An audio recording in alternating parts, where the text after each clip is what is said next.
here today with Sifu Love on the Gravity Podcast. It's great to be with you. Yeah, thank you for having me. I'm excited to be here and share my story. Yeah, good. So let's do that. Let's hop in and start at the beginning. As you know, the format here is to tell the full life story. So let's start with your kind of early childhood, where you're from, your kind of family dynamics, and anything that feels important to you about those early days. Sure.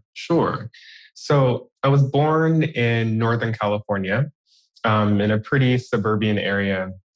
And, my journey started when I was extremely young and I started to hear different voices. And I realized I was hearing the voices of different spirits of my ancestors and different guides that I have. And that terrified me, truly terrified me. Um, it wasn't not too far later that I started doing martial arts as a way to really tune into my mind and understand what was going on. But at that point, I'd done karate, and I felt like my karate teacher was trying to teach me how to be really violent, and I was like, this is not healthy for me. And so I ended up leaving the karate studio. I'm still in search of some way to make sense of what was going on with me. And I discovered meditation around the age of 10 or 11. And I started meditating and I loved that particular practice. And, I felt like I wanted to bring this meditation piece into the martial arts I had tried before and maybe wouldn't be as violent. So I ended up doing Kung Fu a couple years later. This is now high school. And I was blending the Kung Fu work with the meditation that I was doing. Sorry, let me just interrupt you for a second because this is fascinating to me. And I want to just pause you for a second and kind of go back and understand a little bit about kind of what the environment was like for you that allowed you to even be introduced to things like meditation at such a young age. Or maybe you could share a little bit more about your thinking, if you can recall it. You're clearly, kind of trying to find different modalities at a young age to navigate what's going on inside of you, which I think seems like a pretty like evolved, mature thing to be doing for a young person. So is that something that like in hindsight you can kind of see what you were doing, or at the time were you actually like thinking about how to navigate this, experience you're having? hmm Yeah. I don't articulate this often, so I'm very happy that you've asked. So I would say that ever since I was a child, I was very much in touch with my body. So the very first sport I remember doing was tap dance. I have no clue how young I was. But I ended up leaving tap dance, and then I did American football or soccer. And then I jumped into basketball, and I was hopping around in different sports. And what I found is like when I was in the sports, when I was in movement, I was in touch with my body, and I was able to find calmness and excitement and a sense of expansiveness as I was training or working out. So, but I couldn't find the right actual modality that felt best to me. And so I kind of just jumped around between different sports, and my mom was very supportive in helping me try something out and also encouraging me to stay as long as possible. But I always knew the limitations to the practices that I was trying to do. And it was in elementary school, I had a really bad stutter. Like I could barely communicate in a clear way, and people made fun of me for that. They made fun of me for being girly. At that point, I wasn't overweight yet, but I was getting chunky. So I was starting to get some critique, let's say, because of that. And so at this time, I was dealing with all of this external pressure, people trying to tell me who I am, who I should be. And I was trying to find some sort of movement practice that helped me tune into that. And I tried all these practices and they didn't quite fit yet. And there was one day where I went to the bookstore and I found this book, Meditation for Dummies. And one of the things that the book had said is that this meditation helps to calm the mind and understand the problems that we have, which Now today, understanding meditation, I wouldn't completely agree with that. But as a child, me reading that, I was like, yes, this is what I'm craving at the moment. So that's how I got into meditation. So that's probably youth until like 10 or 11.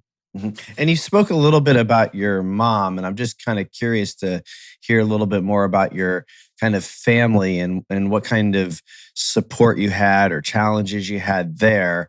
I mean, obviously, it sounds like you're going through a hard time. You're being kind of made fun of, the stutter, then the weight, and these are tough times when we're in elementary school. Kids can be very difficult, especially to people that are unique. So, talk a little bit about kind of those two things, the kind of family support or dynamic that you were in, and then also a little bit more about kind of what was going on with you as a kid in that kind of environment. Yeah.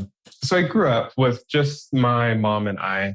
So in a single parent household, and she was working extremely hard to make sure that we had the funds, the means to live somewhat comfortably. So she was like working very hard to be able to support me financially and in other means. Um, and so it was just her and I for a number of years. She's now married, so it's that didn't last.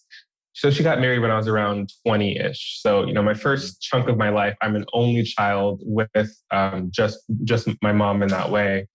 And as I was facing all of these things, I was afraid to talk to her about it. And part of that was because I was like, well, these are my issues. I have to deal with them in some particular way. And honestly, a part of me was afraid that if I told her what was going on, then I would get some sort of critique back from her, and then that would break me. So I was afraid to talk to her about what was going on in the moment. But she would start to notice how certain days I would be really, really upset, or certain days I'd be really happy because something has happened, but I still wouldn't tell her like what was going on. And I found that when I came out to her, so I came out to her when I was around, I think I was 12. She was like, her response was extremely accepting. I wrote her a letter because again, I was afraid to tell her things. So I wrote her a letter, and I noticed when she read the letter, but she hadn't spoken to me for like a couple of days. And so that kind of freaked me out. I was like, oh gosh, okay, what's happening? Everything's going to get destroyed. And then a couple of days later, she approached me and she told me she got the letter. She wanted to speak to one of her partner's gay friends to kind of understand how to relay the fact that she is very supportive, but she's also very afraid of like what can happen to me, being gay out in the world. And so we developed a really strong relationship because of that. And then I was able to tell her about everything else that I was experiencing. And then I got her support at that particular point. Hmm. Hmm. Wonderful. And talk a little bit more about kind of then what you're experiencing. You were starting to talk about kind of the way kids were picking on you or critiquing you, and how then the meditation and the kind of modalities start to come in to help you through that time. Yeah. So after I had come out to her, she had said that, I really want you to do something that's going to help you protect yourself in case anything happens. And I'm like, okay, I will agree to that. You can accept me. I will do something to, appease you in that way. And so she helped me find this Chinese Kung Fu studio. So I went there, I auditioned for them. They accepted me and I started training with them. And as I was training with them, I would take everything that they were saying and then I would bring it into my own understanding of meditation. So, for example, like punching. So I would take punching and then I would think to myself, how do I add the idea of gratitude into this? Because gratitude is a major meditation practice that I really enjoyed. So I was thinking about different ways to feel the energy of gratitude and using punching or kicking or blocking to experience gratitude within my own being. So at that point, I was creating a modality of Chinese martial arts mixed with these more esoteric, mystical principles that you find in meditation. So just like sitting here thinking, you're how old at this point?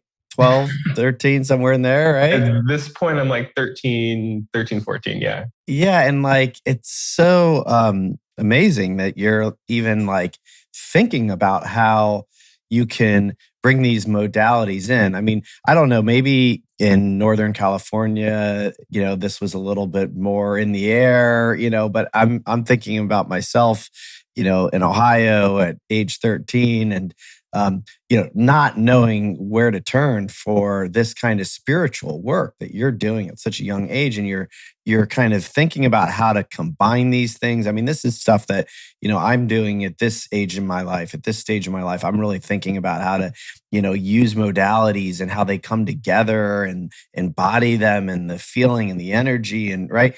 I mean, at 13 years old to be even thinking like that is very fascinating to me.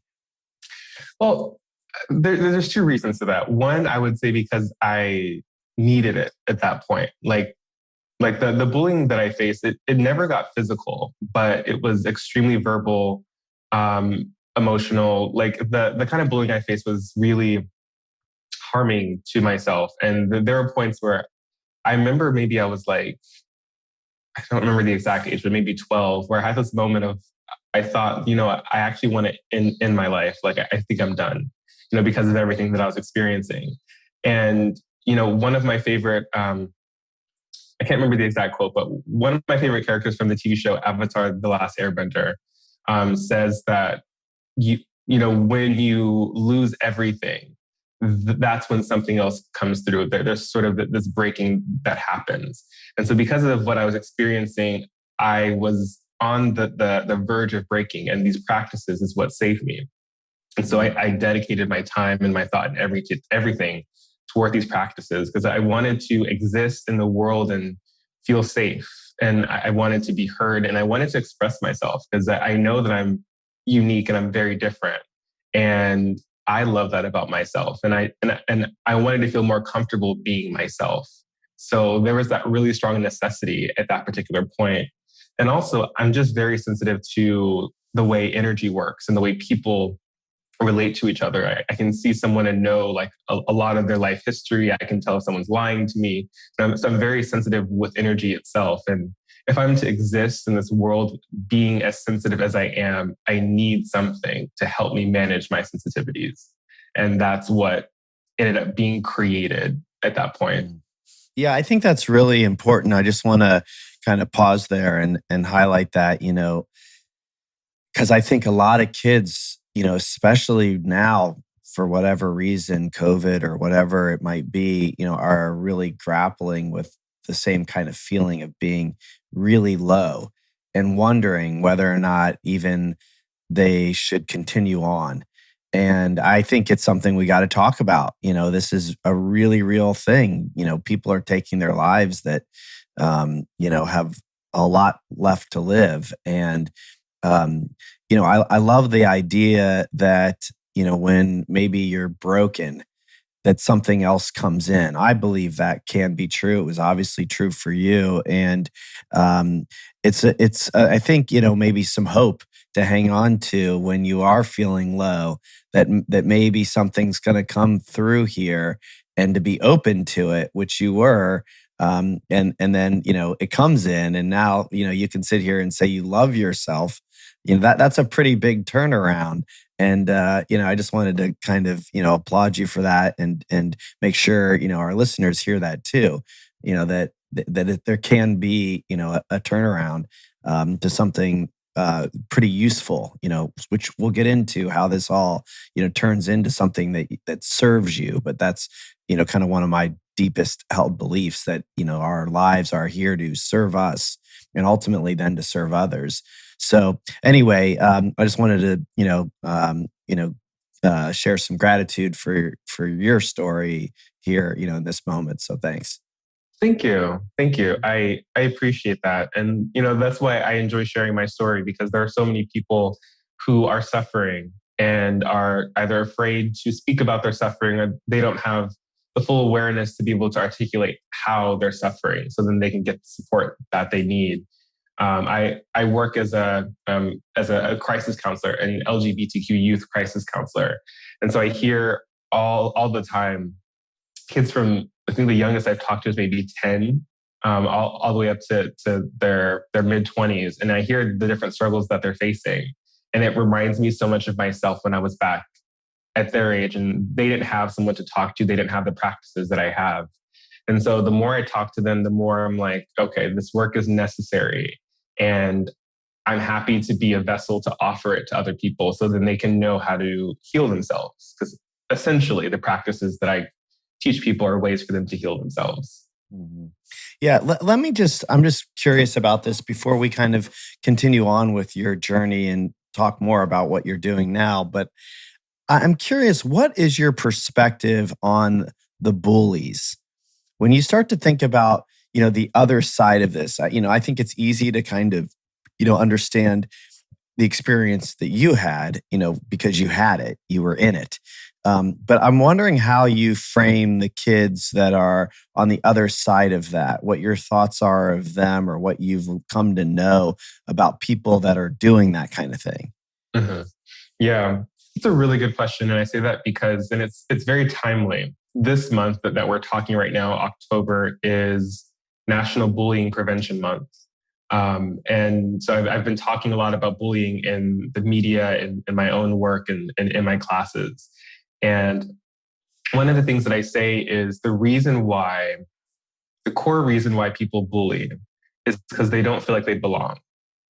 It's either they don't belong to themselves or they don't belong to the world around them. So if I am someone who I'm told that being girly is a bad thing, and so whenever I feel like my feminine tendencies rise, I want to get rid of that. But I can't do it within myself. So I find someone else out in the world who is like that. And then I bully them as a way to suppress that part of myself. And so they feel like they don't belong to themselves. So they find an outward projection of that thing, and then that's what they attack. And that helps them get temporary reprieve. But then, of course, it's going to come back up, and then they'll repeat into the bullying process. And I thought a lot about this because I'll be honest with you, I was bullied for so long, and then I became a bully at some point because I was like, well, this is just like chaotic. I don't belong. So let me join in on the bullying. And that's going to show other people like, oh, he's strong, he's powerful. And I mean, that whole conception of power being having manipulation over someone else or influence over them is really false and messed up within our society. But, I turned to bullying as a way to demonstrate the power that I had. And I had to learn like that's not what power is. That's actually you just projecting your own insecurities out into the world and you're causing harm to another person. So and it's funny because the martial arts is what taught me that. Because it was around the time that I started doing martial arts. That's when I started switching and started bullying other people. And I had to realize that power doesn't come from throwing a punch. Power comes from sitting, realizing the situation and helping someone else so you don't have to throw a punch. Mm. Yeah, really interesting. And I'm glad that you shared that, that you actually you really do relate to what it's like to be on the other side because you tried that on too. And, I think that I'm sitting here, with this thought and belief that really we're all after the same things. And in our deepest down, even though we have a lot of differences, we all want to feel loved, like we belong, like we're a part of something, that we're safe, whatever the, kind of emotions deep down that we're searching for. And people are just finding different ways to navigate that. And that might Mhm. sound like very forgiving and maybe, even permissive of bad behavior. It's not, you have to learn how to find those things in a healthy way. But that's not easy for everybody, depending on their upbringing, depending on their, kind of family or societal or environmental or genetic, even. It can be really tough and come out in some pretty harmful ways. But I'm really glad you shared. It's interesting that somebody who had been on the other end of that experience could even find themselves doing it. It just kind of, I think, underscores my point, which is really that we are all the same. I mean, here you are having lived on both sides of that spectrum. Mm-hmm. Yeah, yeah. And I think it's true. We all are searching for very similar things. I would say it's love, acceptance, and community. I feel like those are, I mean, there's a longer list that I teach, but those are the ones that come forth the most right now. And just as you're sharing, like I do also want to emphasize that it's not in any way permissive of bad behavior. It's just recognizing the source of the bad behavior. Um, I, I utilize a lot of movies and TV shows in my teachings because it's easy to kind of connect with people in that way. And I'm doing a lot of writing around pop culture, and so I think about like how right now there's so many movies around the villain. I think of like the movie Maleficent or the new movie Cruella, and how we're getting a peek into the lives of the villains before they became the villains. And all this is doing is helping us to see that there's something deeper behind someone's pain, or there's something deeper behind the way that they're expressing themselves. And usually there's some sort of pain. And it's not until you address that particular pain that the behavior is actually going to change. And so like seeing those movies is just always a reminder to me that, anyone who's bullying, anyone who's expressing themselves in a way that's harmful to another person, they've been harmed in some way. And so for me to have a little bit more compassion or understanding to search for that thing, still have my own boundaries. I'm like, okay, this is too much. No. But I have the opportunity, the choice to just take a breath, take a second, feel into their position. Especially as I said, I'm very sensitive to other people's energy. So, I can really feel into the core issue of someone's behavior. Yeah, I think you're really touching on something important, which is this idea of, being compassionate and compassionate with boundaries, right? So, I mean, people have to want to be helped on some level, right? They have to be aware enough that they need help, even if it's just, I don't know, even if it's unconscious, they have to have that somewhere, somehow be ready for it. But, to show somebody some compassion as opposed to you're wrong, you're bad, right? You get punished, you go over into this corner of the world, right? Jail, whatever it is, right? This is kind of how we as a society handle wrong and bad. And some compassion could go a long way, right? Now, again, boundaries too, because you can't let people just, run wild with bad behavior. But maybe there's a way energetically and emotionally to connect to somebody and turn that around. Definitely, definitely. And I'll say, like, I started my teachings when I was living in China. I was a college lecturer for a couple of years. And at that point, I really got to talk about this stuff in this way. And I found my students were really quick to understand and provide many really strong examples of it. And part of it's because, it's China, and it's a country that, although not everyone is tuned into the energetics of traditional Chinese medicine and that aspect of the culture, there is a little bit more acceptance and understanding of energy and the way people's energies present themselves and relate to each other. So I started teaching there, and it was very easy to talk about, these sort of things. And I speak Chinese as well. So there was a familiarity that I was able to bring. And when I left China and came here and started talking about the same things, people were like, what are you doing? What are you talking about? I don't understand. So then I had to learn how to translate the energetics and the spiritual principles through the practices and through my words in a little bit of a different way. So it's something that we all have the ability to understand, the way energies work and the way we relate to each other. And the more that we understand that, it stretches our capacity of being. We're not just bodies, we expand and we are able to sense other bodies in space. Okay, so back up a little bit and tell me more about the process that got you to China and kind of what happened that you decided you wanted to move to China, and tell me a little bit more about what you were doing there. Yeah. So during my undergrad, I went to Berkeley for my undergrad experience. And sometimes I say that I was raised in Berkeley Because it wasn't until I left home and went to college that I was like, okay, this is what life is like, you know?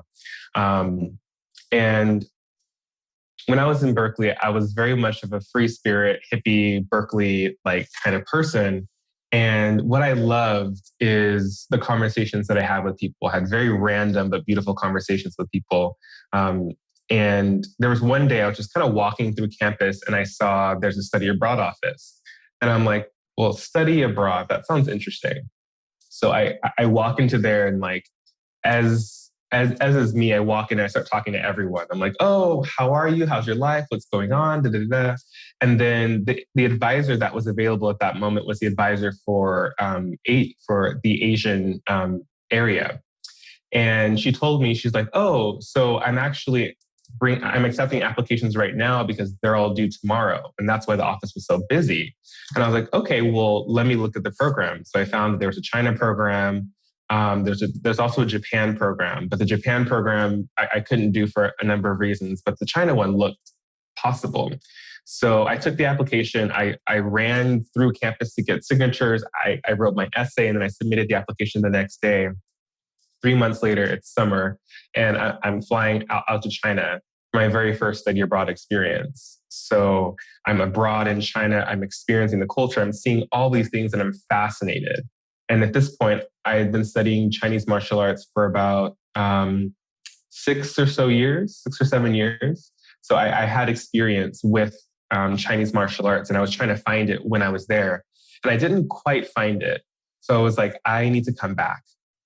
I studied abroad 2 more times. And the third time, I got an internship in China. And I eventually moved there when I graduated. I taught at the university and I was counseling students and other adults on the side. And on the weekends, I would travel to different places and train with different Kung Fu masters. So I would literally drink tea with them. We would show each other our practices. We talk about everything. And those 4 years of my life was probably like the most amazing time I've ever had. You know, just like teaching Monday through Friday, teaching and counseling Monday through Friday. And then the weekends, I go off into the desert or into like the small village to find this one teacher of this unique style and train with them for like a couple days. So that within itself was a majorly transformative experience that I would never give up for anything. So that's why I was in China. Yeah. And I'm just wondering, you've gone from a kind of unique kid, coming out at age 12, bullied, overweight, at a certain point, you kind of had a lot of things that could have really led you down a path that might have been full of insecurities, addictions. I mean, it could have gone, a very different way. That's probably true for most people, but I'm kind of hearing tremendous freedom and courage, really, to travel abroad like that and to kind of find your way and then, really immerse yourself in that culture. That takes a lot of strength.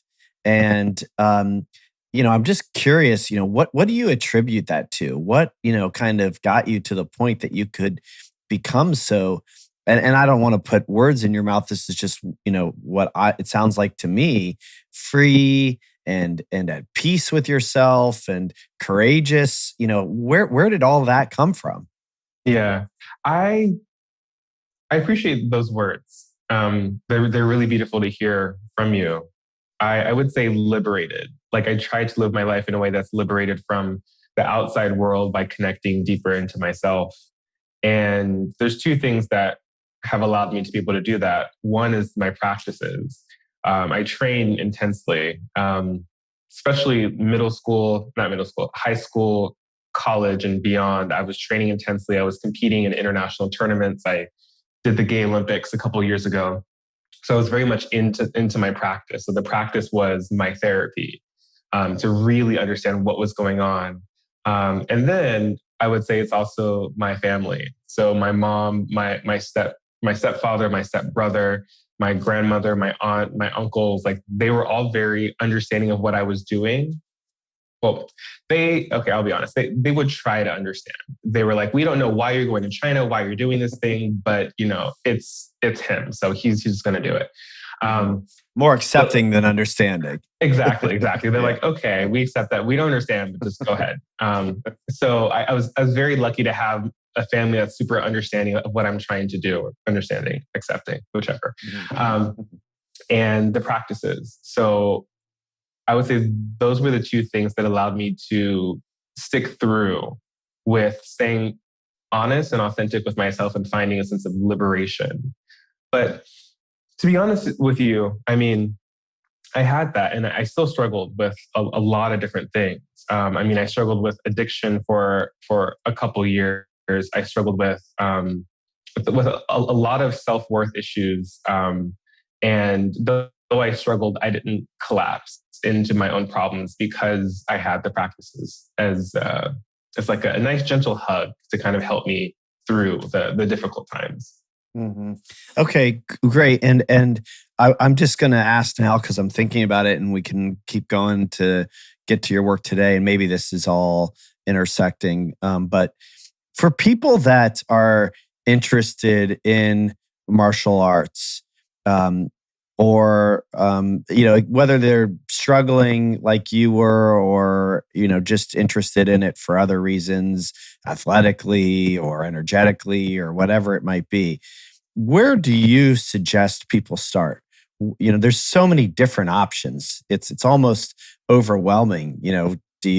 Is it like more Muay Thai or Tai Chi or Kung Fu? And how do you even kind of explore what might be a fit for you? Is there any kind of and maybe you're biased, and that's okay. But what do you suggest people do as a starting place to explore martial arts? hmm Well, starting place, train with me. Yay. But there's two questions that I would ask someone. I would ask them, one, if they have a specific connection to a type of culture. So I had a strong connection to Chinese culture, so I gravitated towards Chinese martial arts. I have friends who love Thai culture, so they can try Thai martial arts, or Indonesian culture, so they can try Indonesian martial arts. So first, understand what culture you feel some sort of connection to, and maybe you're interested in developing a connection to a culture. Um, so that's one question that I would ask, and then that begins to take the entire world of martial arts and it kind of separates it. Um, and then I would have them look into which of the four elements they feel most connected to. And I could map which martial arts matches to which of the different elements. So in like Chinese Kung Fu, for example, which is what I'm focused in. Um, Again, I'm referencing Avatar: The Last Airbender because it's such a good example of this, but it shows how the four different styles in which people move their bodies is related to four different styles of Chinese martial arts. So there's the water style, which is more flowy. There's the earth style, which is more stable and grounded. There's the fire style, which is very expressive and open and passionate. And then there's the air style, which is very contemplative and slow moving and moving in circles. And so I would get someone to think about, one, the culture that they feel connected to, and then two, the element that they feel connected to. And that will allow them to have the physical and the metaphysical experience when they go into the practice. Okay, that's a good answer. And I think, it's probably smart for people to do a little research and really try to find what feels right to them. Mhm. Okay, so talk to me. You come back from China, and I want to hear more about kind of how you've gotten into this work. I mean, obviously, you're fully immersed in it and becoming, an expert. So, talk a little bit about kind of how your path to your work today unfolded as you returned back to the States. Yeah, so I left China and I came to the US to do a grad program at Columbia. And my studies was focused on spiritual psychology. So the psychology from the perspective that people are whole, no one's broken or missing, they're whole, but they have forgotten about their wholeness, or there's some sort of challenge that they're facing that's like really deep and heavy for them. And finding practices and different ways for them to move through that and move beyond that. And so I loved my grad program. I loved what I was doing. I actually got to create the spiritual martial arts curriculum that I now utilize. And so I loved that particular opportunity. And while I was in New York doing my program, I was performing and doing all these things. And I had realized that there's so little support for people of color and for queer people. So I felt this really strong urge to dig into those aspects of my own identity even further so that I can best support queer people and people of color in embracing themselves and understanding who they are and how to not be swayed or manipulated by society, but find their own authentic way of being and be comfortable with that. So that became like a personal mission of mine. And I started working with more people of all different races, genders, sizes, body types. And it was really exciting for me to see how these practices were helpful to everyone in a different way. And part of that is because as we're moving, I asked them to utilize their imagination. And when you bring in the imagination and memory, everyone moves a little bit differently, but we're all moving together. And so I just started to see the healing happen through the practices as I was sharing it with people from different countries and different spaces. Yeah, really interesting. Again, this idea that you can kind of use your life to serve you. I mean, you kind of go down this, real rabbit hole of pulling in these different, modalities. I mean, you're now getting educated, on spiritual psychology, I'm getting a master's, degree from Columbia. I mean, these are, pretty, um, deep learnings you're pulling into this practice, and incredible how you're weaving all of this together, as you go. I mean, talk a little bit more about kind of where it's at, and kind of how it's still unfolding for you as you're teaching and helping other people. Hmm. Yeah, I feel like a constant creator. And this is the Mhm. way in which I practice my own artistry. I think we all have an artistic edge in some ways. Some of us like to dance, some of us like to paint, some of us like to interview people. For me, it's martial arts. Martial arts is the tool in which I express my own creative energy. And so I'm constantly thinking about different ideas and how they are present in the practices that I already train in. And it's extremely helpful because it keeps me open, it keeps me curious, and I'm constantly learning and I'm constantly adapting to the world around me. Um, and so, in terms of how my work has evolved now, I have specific forms that are related to specific psychological or spiritual development states that people hope to achieve. So I have a form related to confidence. And a form is just a set of movements that you go through, like a rigid set of movements.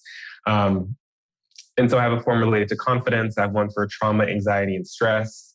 Those are on the psychological ends. I have one for authenticity.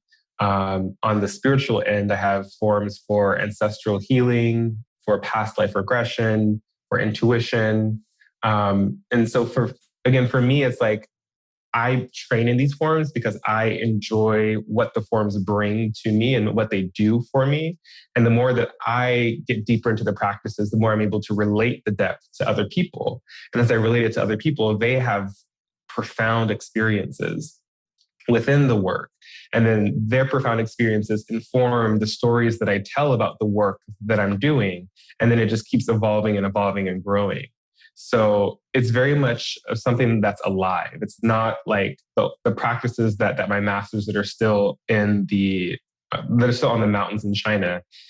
I've taken those practices and I've evolved them into a contemporary context that makes sense with what people are struggling with at the moment. And I found that to be very important because as I was training with different masters in China in the mountains, a lot of them wanted to keep their practices secret and they didn't want to come out into the world and share their practices. But when they met me, they realized that I was trustworthy and I was honest and I was really skill.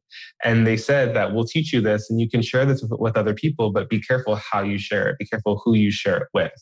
So I got their permission to take these very ancient, powerful, secretive practices, adapt them in certain ways, and then be able to share them with other people. And for me, that's what's exciting. Like I'm taking the medicine that these masters who are like really old and really healthy, the medicine that they have, and I'm sharing it with the world in a very careful way.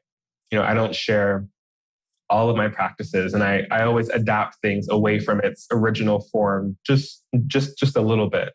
And I'm not very public with everything that I teach. I don't put out videos of my own movements for that particular reason. And what it does is it creates this atmosphere when people are training with me. It's an atmosphere where they're on Zoom or in person. I do mostly Zoom classes now. They're on Zoom and they realize this is the only moment that I have to train in this practice with them. So it creates a sort of urgency when they're in the practice, and that allows them to go even deeper into the practice and to learn more when they're in the practice.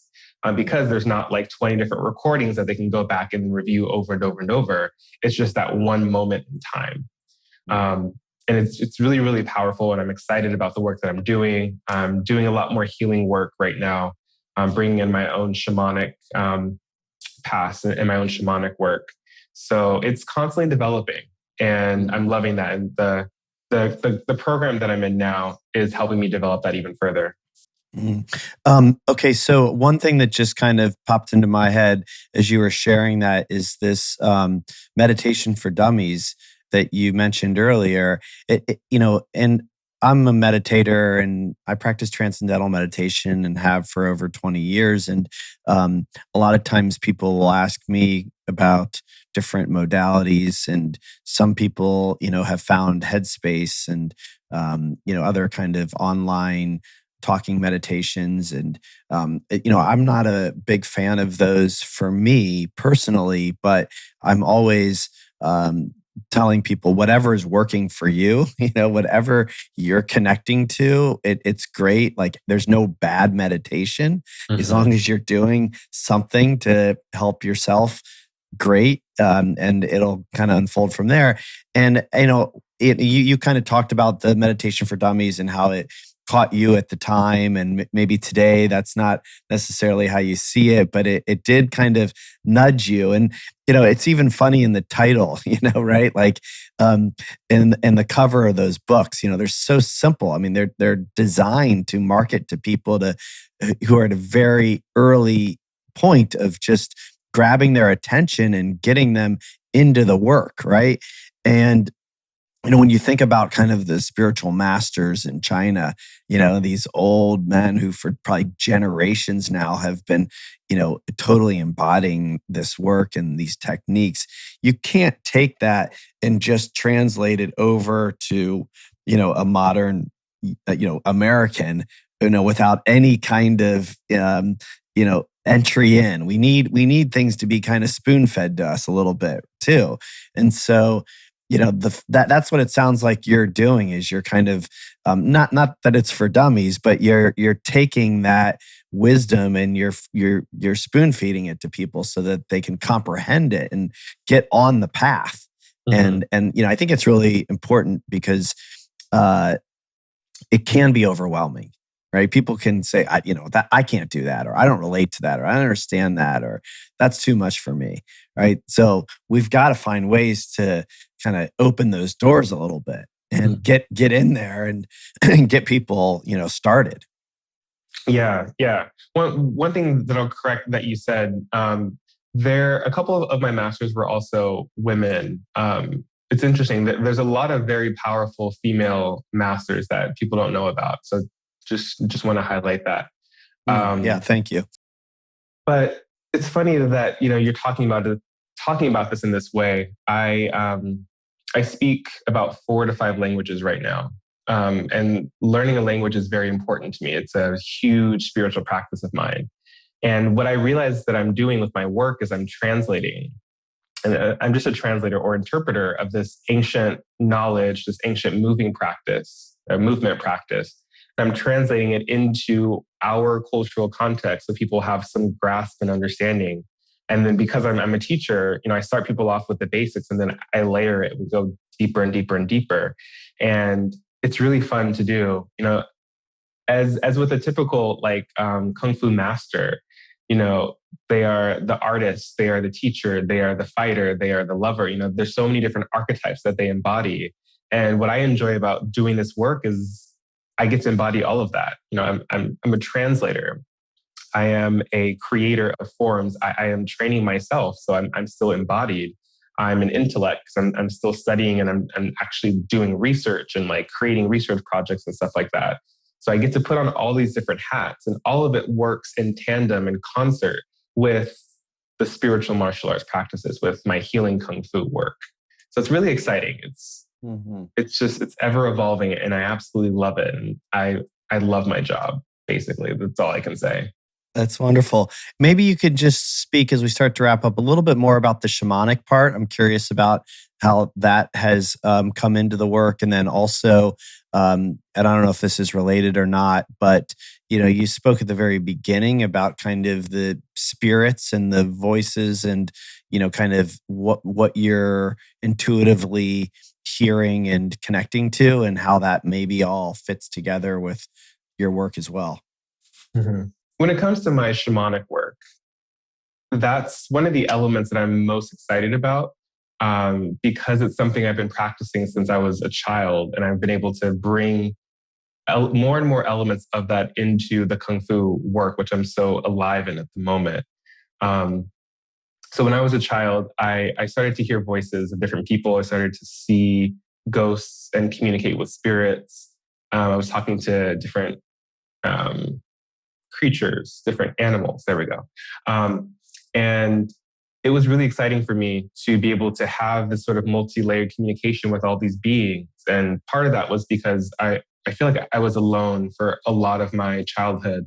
And so I had these different beings to communicate with, which helped me feel like I wasn't alone in some sense. And as I was going through high school and college, I was actually refining my own shamanic practices. I was giving readings for people, and I was able to help people heal some ancestral patterning or some past life issues that they were having. And so at one point, the work was very separate. It was very much like, here's Kung Fu, and then here's like my shamanic practices, my shamanic and witch practices. But then I was like, why can I not bring them together? And when I started to do that, I started to see how it expanded the work even further. And the work is already expanding. And then when I brought it together, it just got even more expansive. So the ways that I bring in the shamanic work into the Kung Fu is there are different animal forms in Chinese martial arts and in other styles of martial arts as well. And so what I do is I bring in the animal work and help people embody the spirit of the animal as they're going through the form. So if it's the tiger form, for example, there's a specific tiger claw, and there's ways that tigers will claw when they're attacking. And I see tiger as the spirit of the tiger teaches us about repression and the way that we fight against any sort of stagnant energy that we have within ourselves. And so when I'm teaching, I talk about the spirit of the tiger, and then we go into a tiger form so someone can embody the spirit through the movements. And then they can reflect on any areas in their life that they feel stagnant and how this form might help them move through that stagnancy. So, it's just a way in which you use the Kung Fu to embody the spirit of the animal and learn some sort of lesson from it that you can then take away and apply into your own life. It's still something that I'm not, it's still something that I'm working on right now, but I've been playing a lot with it, and it's been really, really fun, deeply impactful and helpful for people. Well, I'm sure it has, and I'm sure it'll continue to take shape. And it's really interesting to see kind of how your whole life has taken shape and how you continue to pull these pieces into your work and into your life, really. I mean, it sounds very integrated to me and very connected. So I thank you for sharing.